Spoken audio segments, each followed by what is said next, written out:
Mengunjungi kawasan Sentarum memang selalu menarik perhatian siapapun yang datang. Betapa tidak, sejuta pesona ada di dalamnya. Mulai dari sajian alamnya hingga kondisi kehidupan warga yang menetap dalam kawasan.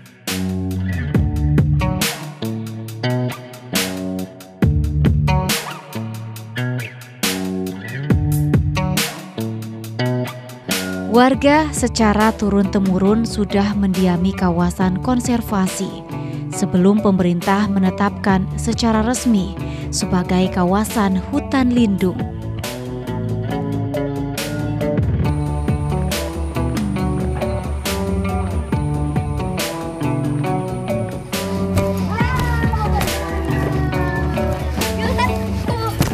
Beradaptasi dengan alam danau adalah pilihan utama warga untuk mempertahankan hidup dalam kawasan.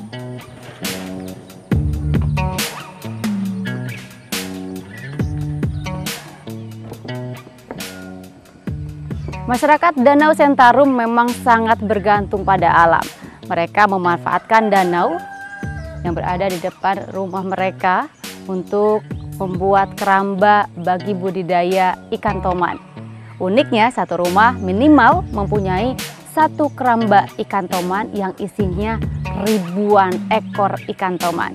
Dan tentunya hal ini dimanfaatkan untuk meningkatkan kesejahteraan hidup mereka dan juga deretan keramba yang berada di tepian Danau Sentarum ini bisa juga menjadi objek wisata yang begitu eksotis bagi wisatawan.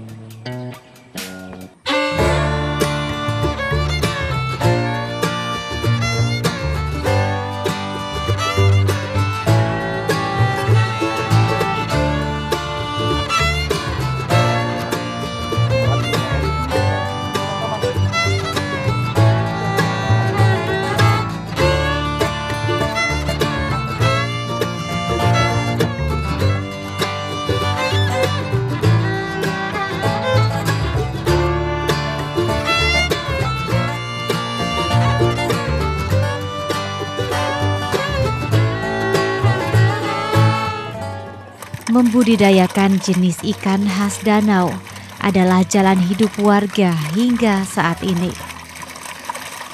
Mereka memanfaatkan alur sungai sebagai media mengembangkan ikan air tawar untuk menjaga ekosistem kawasan sekaligus memenuhi kebutuhan pasar.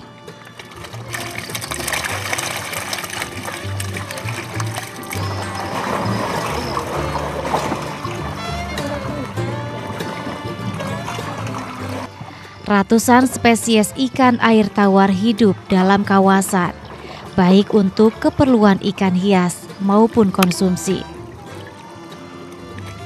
Salah satu jenis ikan terfavorit dan paling digemari adalah toman. Habitat air tawar merupakan lahan ideal bagi jenis ikan toman. Tak heran jika di sepanjang lanting atau rumah terapung, warga juga membuat keramba bagi pengembangan ikan ini.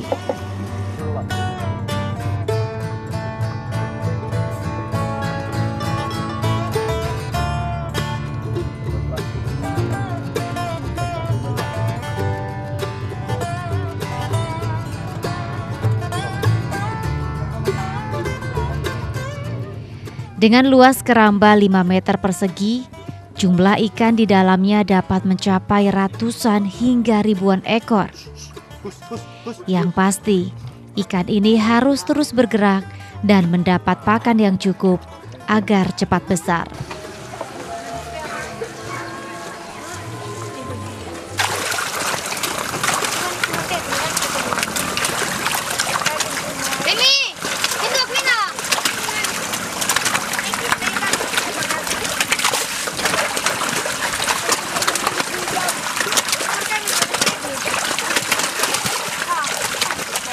Keramba ini terbuat dari kayu dan ukurannya beragam. Uniknya keramba ini, bila air pasang, keramba akan ditarik ke pinggir danau. Bila air danau surut, keramba akan dibawa ke tengah danau. Keramba diikat dengan tali agar tidak terbawa hanyut.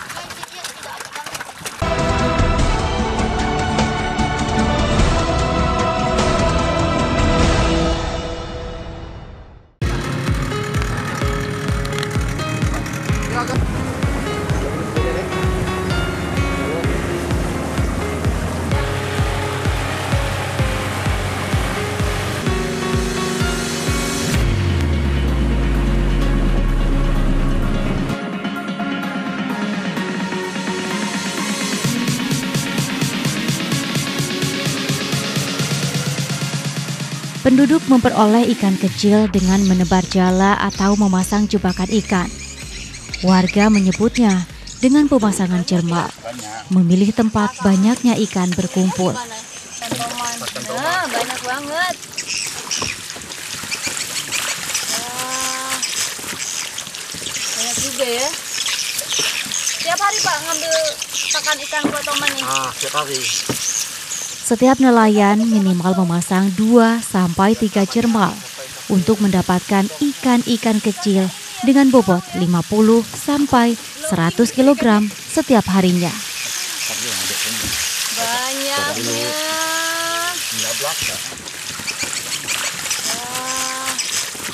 Biasa dapat berapa kilo? Ini kira-kira umur berapa ikannya Pak? Udah paling besar nih. Udah paling besar, berapa lama berarti harus panen dapat ikan kayak gini? Ikan-ikan kecil seperti nuayang, bauk dan bilis jumlahnya tak terbatas. Bila tidak diambil saat musim kering, akan membusuk dan mengotori kawasan. Banyak-banyak Pak. Tangkam ya. Wah, ini dia ikannya. Ini ikan derita. Kita. Keramba. Kali makan Toman. Buat berapa? Ini dapetnya tadi banyak banget, kualitas puluhan kilo gitu ya sekali ambil. Sebuah simbiosis mutualisme di mana Toman membutuhkan umpan dari ikan-ikan segar, yakni ikan-ikan kecil. Kawasan juga tetap terjaga saat musim kering dari ancaman aroma busuk akibat matinya ikan kecil karena tidak terambil. Toman yang kecil yang kayak gini 1.000 ikan Toman. Ikan Tomannya rakus makannya ya. Satu ekor Toman memerlukan sekitar 1 wadah atau sekitar setengah kilogram setiap harinya. Oke, berarti kalau misalnya di Danau Sentarum ikan-ikan kecil gini nggak dipakai untuk konsumsi sehari-hari, tapi untuk pakan ikan Toman. Ini namanya ya, kayak kalian kan beli. Cuma acang tuh. Ini dari satu jermal. Lah. Berarti Perkembangan Toman juga cukup lamban. Ini sangat tergantung dengan banyak sedikitnya umpan atau pakan yang tersedia di alam.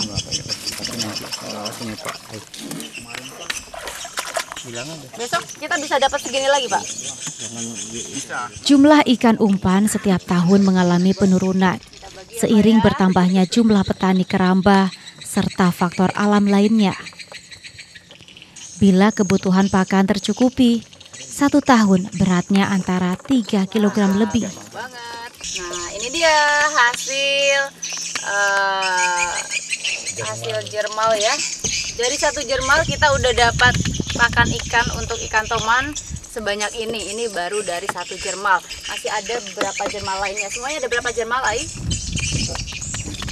Ada berapa jermal semuanya, Pak? Banyak Puluhan jermal. Biasanya satu harinya itu perharinya berapa jermal yang diambil? Setiap hari? 1 jermal aja yang diambil? Enggak. Banyak juga. Semua jermal? Oke, dari 1 jermal udah dapat segini, belum dari jermal lainnya. Kebayang dong si Toman itu rakusnya kayak gimana ya? Makan ikan-ikan kecil karena memang Toman itu jenis predator, jadi makanannya makan ikan-ikan kecil.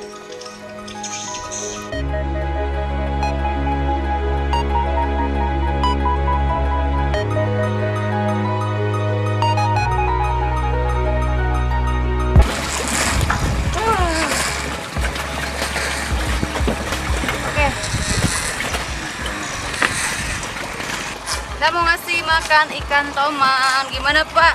ngasih makannya, tinggal lempar-lempar aja. Oke, saya coba ambil ya Pak. Ini satu keramba ini berapa ember harusnya Pak biar kenyang si tomannya nih? Satu ember, satu baskom.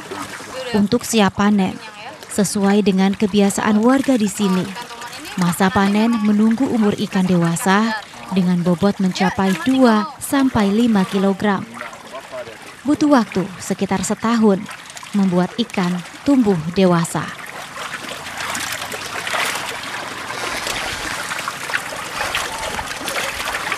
Danau Sentarum masuk dalam cagar biosfer Indonesia, menjadi salah satu destinasi wisata Nusantara.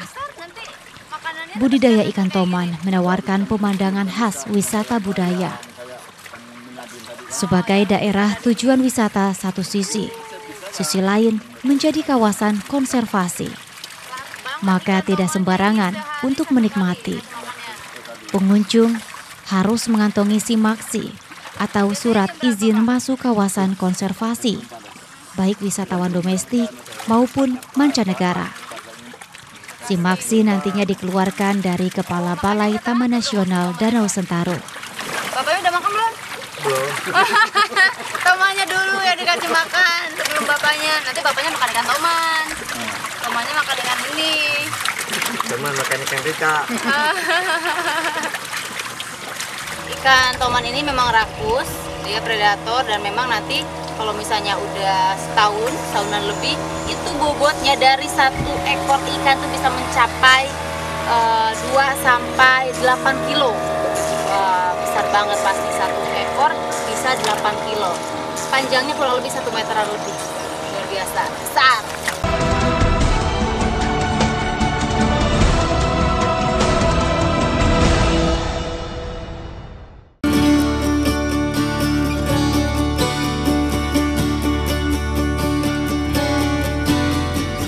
Danau Sentarum sangat unik karena merupakan kumpulan dari danau-danau kecil seperti Danau Luar, Danau Genati, Danau Sumbai, Danau Kelulut, Danau Raba, dan masih banyak lagi sebutan nama danau lainnya.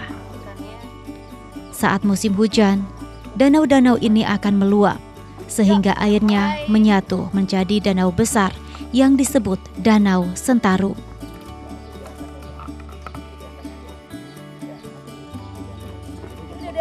Udah dapat nih, kita angkat ya. Wow, beneran dapat. Saat musim pasang saat ini ikan menyebar di semua kawasan danau. Di dekat kawasan pemukiman bisa menjadi spot pemancingan. Meski hanya menggunakan umpan sederhana, ikan-ikan cepat menyambar. Oh, lip jair ya, bener kan? Jadi kan mujair loh, tapi dia sungai. Nah, baru beberapa menit masang kail di sini, tapi udah dapet. Saya akan coba lagi yang lebih besar. Kayaknya dapat yang lebih besar lagi nih. Lumayan berat. Ikan apa kira-kira? Oh, harus dibantu. Susah banget. Bantu gulung. Ini ikannya lumayan besar, jadi kalau misalnya diangkatnya pakai pancingan takut patah pancingannya. Jadi kita harus angkat pakai tangan. Sebesar apa ya? Wow, lumayan besar dan memang besar. Nah, padahal saya mancing ikannya di dekat pemukiman warga, tapi memang di sini kita masih bisa memancing ikan yang cukup besar seperti ini. Itu artinya masyarakat di sekitar Danau Sentarum ini masih menjaga kelestarian alam, terbukti dengan hasil pancingan ikan yang luar biasa. Ini dia hasil pancingannya. Meskipun dekat pemukiman warga, tapi hasilnya cukup memuaskan. Saya akan beralih lagi ke spot yang lebih dahsyat lagi. Tentunya hasilnya nanti jauh lebih banyak dan lebih besar dari ini.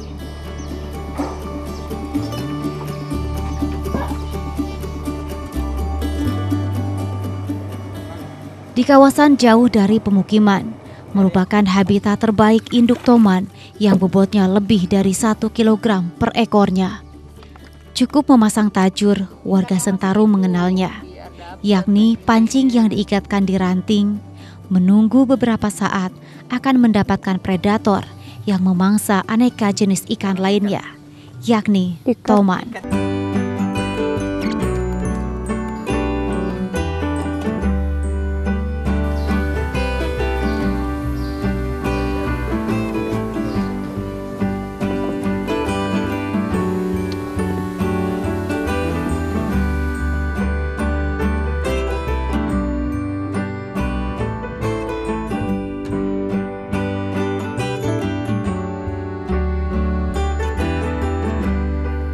Wow, dapat ikan gede banget. Ambil dulu steroknya. Memancing induk ikan toman menggunakan ikan kecil jenis lain sangat mudah. Ini menunjukkan masih terjaganya kawasan jauh dari bahan berbahaya maupun kegiatan eksploitasi yang tidak mempertahankan ekosistem di dalamnya. Kepala ikannya kayak ular. Jadi kalau misalnya nongolnya kepala doang, ini disangkanya ular. Dapat. Kita masukkan sini. Gak sia-sia ya. Macang-macang pancing yang tempatnya jauh dari pemukiman warga di Danau Sentarum. Jadi kita tinggal pasang aja ininya, pancingannya. Kita tinggal bisa beberapa jam ditinggal. Kalau misalnya gitu, kita tinggal lihat aja. Ini kalau dilihat giginya, lihat giginya tajam banget. Dan pancingannya kita emang sudah siapin 2 ya, jadi biar kuat kalau misalnya kena ikan ini. Agak untuk melepaskannya aja emang sulit, butuh tenaga yang kuat. Ini ada sekitar berapa kilo ya? 2-3 kilo ada lah. Ini berat banget. Dan kalau misalnya kita lihat di sini giginya tajam banget. Dan kalau misalnya lihat kepalanya doang, ini bentuknya kayak ular, makanya dijuluki snakehead ya, ikan berkepala ular. Nah, kalau badannya seperti ikan gabus karena memang ikan toman ini merupakan spesies dari ikan gabus. Bisa dimasak enak.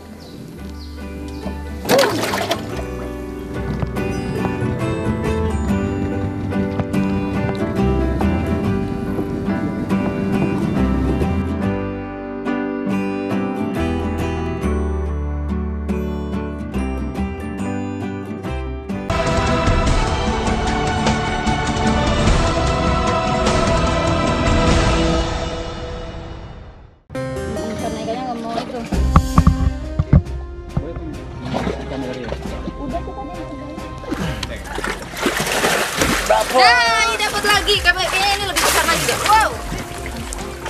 Kayaknya agresif ini banget. Besarnya, dan yo. ini memang besar Besarnya. banget. Jangan sampai lepas nih. Besarnya yo. Oke. Ya. Ini dia. Masih enggak? Oke, kita lihat dulu. Ini ikannya memang menyerupai ikan Sekilas, lele badannya. ikan toman menyerupai ikan gabus. Hanya saja di atas punggung ikan toman terdapat sirip yang dapat ditegakkan dan juga dibentangkan hingga ke bagian pangkal ekor. 2 kilo. Besar banget. Banyak dapat. Besar. Oke. Kita bisa lihat ya. Ini yang 1 tahun, Ai. Sirip utama ikan toman ukurannya tidak terlalu besar. Letaknya sendiri berada di belakang insangnya. Pada area di bawah perut terdapat sepasang sirip kecil. Dan di belakang sirip tersebut ada sirip lainnya yang ukurannya sedang dan dapat terbentang hingga ke area pangkal ekor. Oke, saya tidak berani mengeluarkan ikan ini karena ikannya memang begitu agresif dan bisa gigit kita, ngeri ya. Nah, dia pura-pura pingsan nih di dalam keramba, Pak. Kalau kita Setiap pengunjung bisa merasakan sensasi membawa oleh-oleh toman segar maupun hasil olahannya. Ayo naik, Ai.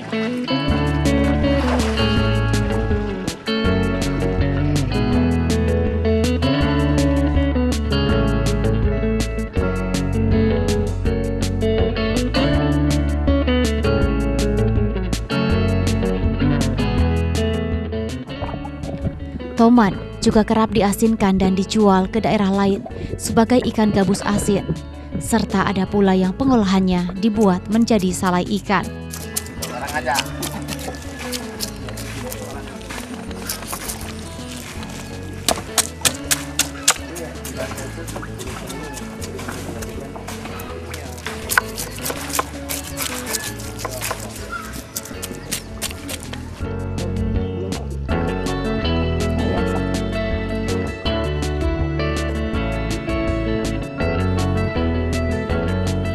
Selain dimasak, diasinkan, dan dibuat salai, ikan toman juga bisa diolah menjadi penganan makanan lain, yakni dibuat menjadi kerupuk. Pasang sampai mahal.